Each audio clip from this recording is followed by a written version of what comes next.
Now, India has launched its largest ever joint maritime exercise with African countries. Kenya, Mozambique and South Africa are amongst those taking part in the week-long drills, which are taking place off the coast of co-host Tanzania.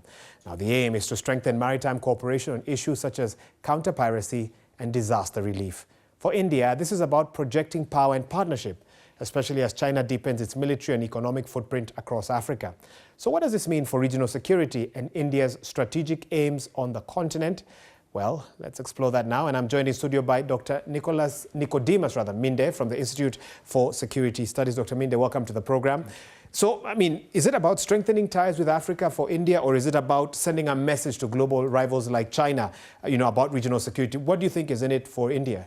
I think India also projects itself as a middle power, and of course it will want to influence its influence in the region, especially in the continent, having deep historical ties as well as economic ties and strategic ties with the continent. And of course the Indian Ocean is one a key getaway. So India will want to exploit this opportunity so that it can also wield more international power.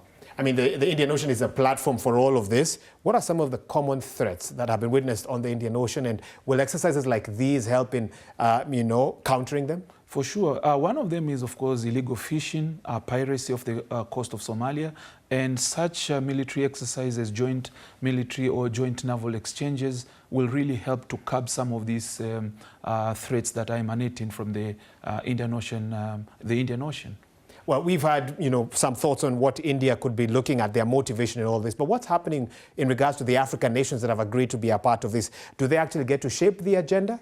Of course, there's been a lot of concern about Africa plus one engagements. This is Africa plus the big power economies, and whether or not they actually have an influence. But in the recent past, we have seen more and more Africa exerting its agency in these negotiations, and this really helps Africa really shape the discourse, not just as a participant, but also a key player in terms of cooperation. So you think African nations would see this, for example, this exercise with India as an opportunity, or do they see it as sort of more of the challenges of Africa plus one? What do you think the perspective is here? I think based on the exercise that has just been done in Tanzania and of course the future, I think Africa sees India as an opportunity. This is an opportunity, especially now we find that India projects more of a soft power approach as opposed to these bigger powers such as China and the United States, which uses a lot of military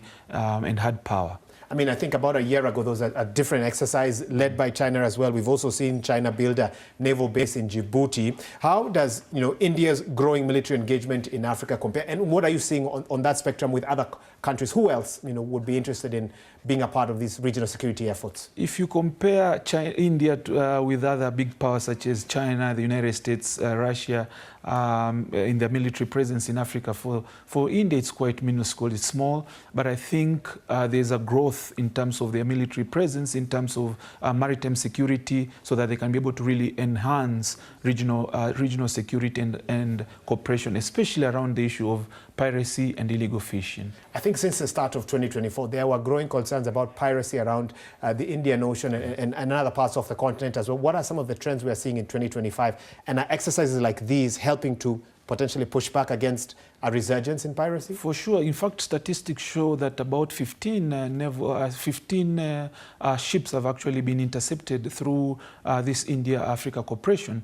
These were ships that were actually being used for piracy and illegal fishing. And the net effect, of course, will be increased fish exports in the Indian Ocean space, but of course reduced piracy will also lead to more stability of the Indian Ocean and of course the Somali coast as well as the Indian Ocean space. Apart from China, and India could be looking at what they are doing as well. Which other nations could potentially be looking at partnering with African countries from a defense perspective? Is the US also, for example? What are they doing?